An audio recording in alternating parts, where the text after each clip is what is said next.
For PokerGaming.com, this is James Gwill. Event number 4 of the 2010 World Series of Poker was the $1,500 Omaha High-Low Split event.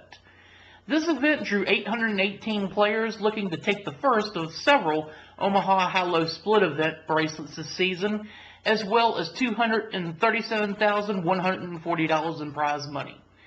Among those that took their seats in day 1 were Daniel Negreanu, Barbara Enright, Huck Seed, Phil Ivey, Tony G, Mike the Mouth Matusow, Frankie Odell, John Fan, and Chow Jang. Now, by the end of the day, there were only about 274 players left in the field, and they all returned on day 2 to play the event down to preferably the final table in the Amazon room. I say preferably because not all events this year worked their way down to the final table as planned. One of the more interesting stories in day 2 involved Amnon Filippi. He came into day 2 with 32,000 in chips. However, there was a discrepancy as to whether or not he was actually even supposed to be playing in this event.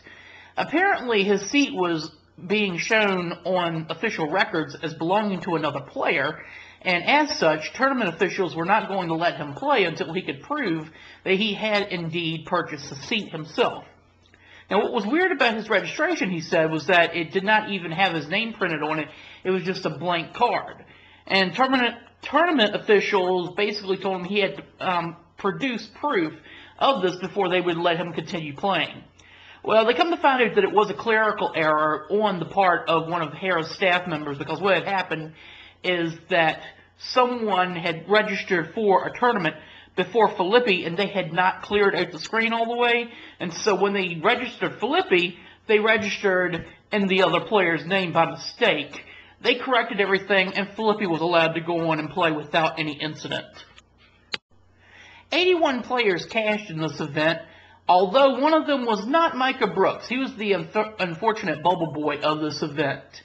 However, some of those that did cash in this event included Fu Wong, Chip Jett, Barry Johnston, and Andy Black.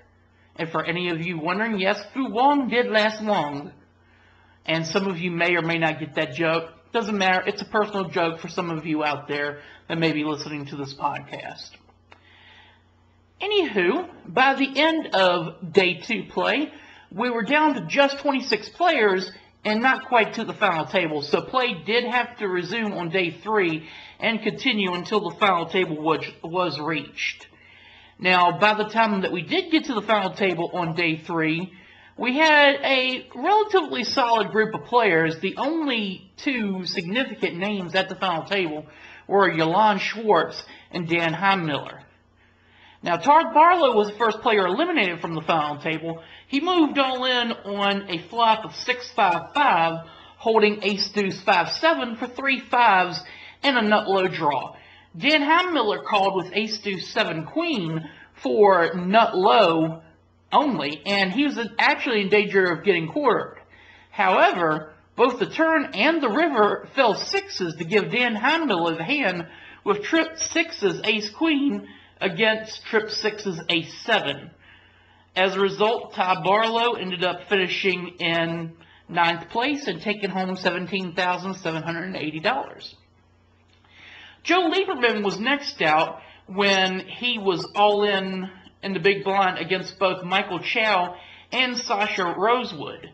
By the river, Chow had ended up making a wheel and had actually bet Rosewood out of the pot. Liebman then turned over his cards over one by one. He hadn't even looked at his cards before putting the last of his chips in.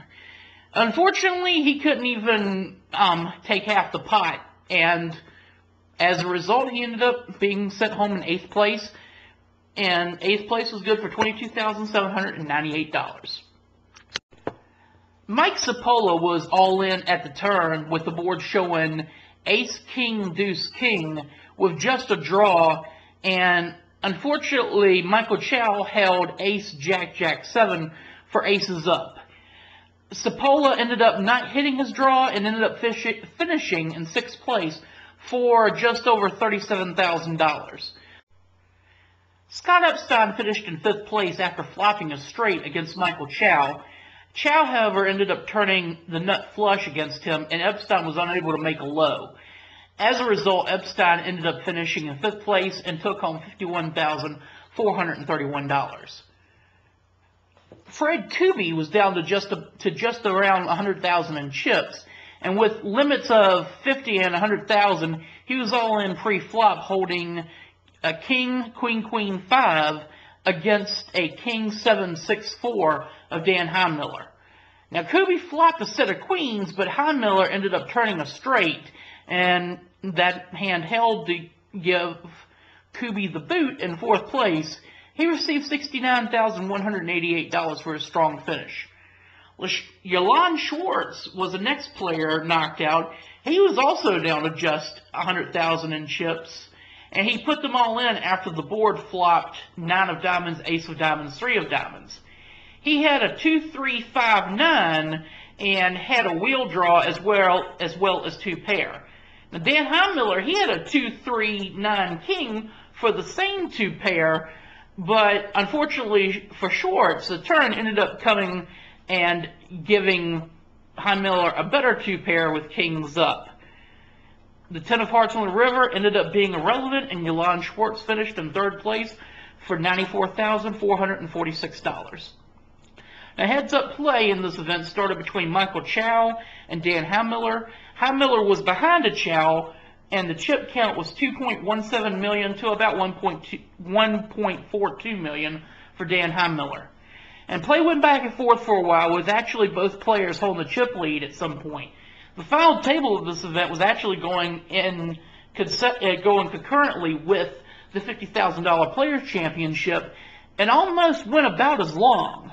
However, Heimiller was eventually ground down to the point to where he had just $125,000 in chips, and he ultimately stuck them in with the 10 of clubs, 7 of clubs, 8 of spades, and 2 of hearts. Chow held the Queen of Hearts, the 3 of Hearts, the 9 of spades, and the 2 of spades. The board fell the Ace of Diamonds, the 10 of spades, 5 of spades, Jack of Diamonds, King of Diamonds, and that ended up giving Chow a King High straight, and Michael Chow is the $1,500 Omaha 8 or better champion. Dan Heimiller ends up finishing in 2nd place and took home just over $146,000. In addition to the gold bracelet, Michael Chow took home $237,140 in prize money. It was a long day for players, but now Michael Chow can claim that he is now a WSOP bracelet holder and world champion. Congratulations to Michael Chow, event number 4 champion. For PokerGaming.com, this is James Gwill. Stay tuned to PokerGaming.com as we bring you more coverage of the 2010 World Series of Poker.